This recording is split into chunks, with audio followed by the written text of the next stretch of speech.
လောကမှာဘုန်းကြီးတို့တွေမွေးဖွားလာတယ်မွေးဖွားလာတဲ့နေ့ကိုမွေးနေ့တွေလောက်ကြတယ်မွေးနေ့တွေလောက်တာတကယ်တော့မွေးနေ့ဆိုတာဟာပျော်ဖို့ရွှင်ဖို့မဟုတ်ဘဲနဲ့တန်ဝေကယူဖို့သာဖြစ်တယ်မွေးလာခြင်းကြောင့်ဖြစ်ပေါ်လာတဲ့ဒုက္ခတွေမျိုးစုံတွေ့ခံရတယ်မွေးဖွားခြင်းဟာလက်တယ်ပဲသူ့ကြောင့်ဆင်းရဲဒုက္ခတွေအလုံးကြုံတွေ့ရတယ်သို့တော်လောကလူတွေကမွေးလာတာကိုပဲ Happy Birthday ဆိုပြီးတော့ဝိုင်းဆိုနေကြသေးတယ်နော်တကယ်ကြည့်မယ်ဆိုရင်တော့ Happy ကနည်းနည်း Unhappy တွေကများပါတယ်ဘဝကြီးတစ်ခုလုံးဟာ Unhappy နဲ့ပဲကြုံတွေ့နေကြတယ်မဲတင်ပြီးတော့ဒါ Happy Birthday ဆိုနေရတော့လေလူကတဖြည်းဖြည်းအိုးဒုက္ခတွေရောက်ဖို့ပဲရှိတယ်ပေါ့ဇာတိဆိုတဲ့ဒုက္ခဟာဒုက္ခအလုံးကိုလက်ရခေါ်ထားတဲ့နေချဖြစ်သောကြောင့်လူလေးတယောက်မွေးဖွားလာလိုက်ခြင်းကသွားပြီးတော့မင်းဒုက္ခတွေကိုအကုန်အနှင်းပေးလိုက်တယ်လူဘဝလူဒုက္ခတွေခံမိတော့ဆိုတဲ့ပုံစံမျိုးနဲ့လွတ်တာနောက်ဆုံးပဲကြမှာရတ်တုံသိခြင်းဆိုတဲ့ဒုက္ခနဲ့ကြုံမှာရပ်သွားတယ်ဒီလိုဆိုတာပေါ့နော်ဒါကြောင့်မို့လို့ဇာတိဟာဆင်းရဲဒုက္ခဒီကိုပို့ပေးတာဖြစ်သောကြောင့်အမှန်တမ်းဆိုးတယ်ဘာနဲ့ဥပမာတူတော့ဆိုထောင်ဘူးဝမှာတင်ပြီးတော့နောက်ကခြေထောက်နဲ့ကန်ပြီးတော့သွားပြီးတော့ဆိုပြီးတော့ထောင်ထဲကိုတွန်းလှုပ်လိုက်တယ်လို့ပဲထောင်ထဲမှာကြုံတွေ့ရမယ့်ဒုက္ခတွေအကုန်ခံမရောလူဘဝရောက်လာတဲ့ပုဂ္ဂိုလ်ကလည်းအဲ့ဒါလို့ထောင်ဘူးဝကနေပြီးတော့တွန်းလှုပ်လိုက်တဲ့သဘောမျိုးဖြစ်တယ်ပေါ့သေးသေးချာချာစဉ်းစားကြည့်ရင်အဲ့ဒီအခြေအနေမျိုးကိုကြုံတွေ့ချရမှာဖြစ်တယ်နောက်တစ်ခါလူဘဝရောက်လာပြီဟုတ်ပြီတဖြည်းဖြည်းရင့်ရောအိုမင်းလာတယ်နော်လှကျင်လို့အလှပြင်းရင်ပြင်းနဲ့အယုတ်ကဆိုးလာသပင်းနေဆေးဆိုးရင်နဲ့ဖြူလာတယ်မနိုင်တော့ဘူးနောက်ပိုင်းကြတယ်သွားတွေတပြေးပြေးကျိုးလာတယ်ဒီလိုဒုက္ခတွေခံလာတယ်စရာဒုက္ခစရာဆိုတာဘာပြောတာတော့ခန္ဓာပြိပါကလက္ခဏာကိုယ်ခန္ဓာကြီးရင့်လာရောလာဘာတဲ့ဥပမာတူလို့ဆိုရင်ပန်းမွင့်လေးဟာပွင့်လာကစားလန်းလန်းဆန်းဆန်းလေးတဖြည်းဖြည်းရင့်ရောလာညှိုးနွမ်းလာတစ်သီးတွေနော်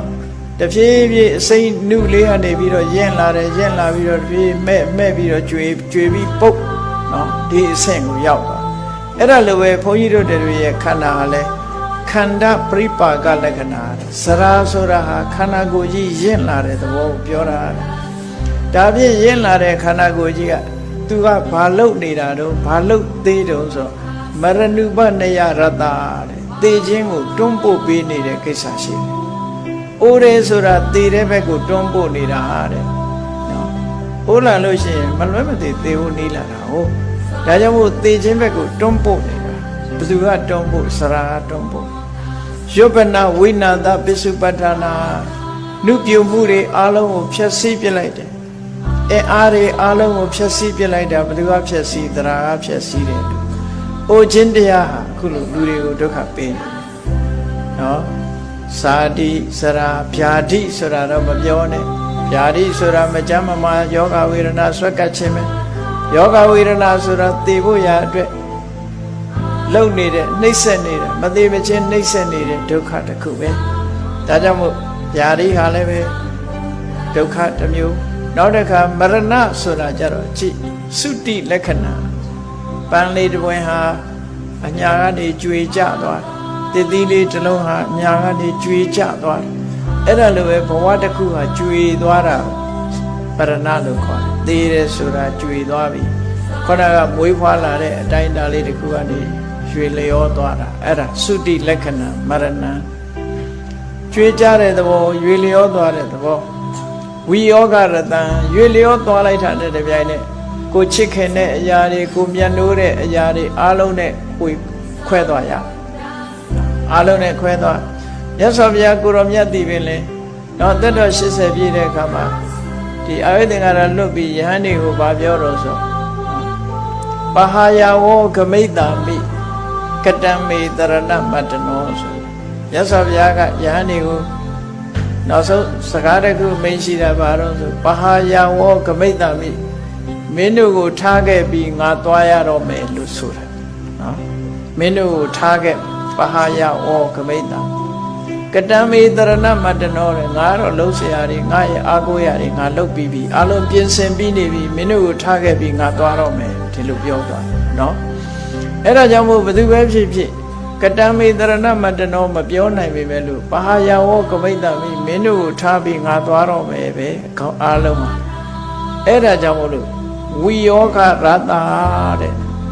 ခွဲသွားရခြင်းကိစ္စကိုဘယ်သူကဆောင်ရွက်တာလို့ဆိုသိဆုံးခြင်းကပဲဆောင်ရွက်တာဖြစ်တယ်ဂတိဝိပဝါဒပစ္စုပ္ပတ္ထနာသိဆုံးခြင်းဆိုတာဟာ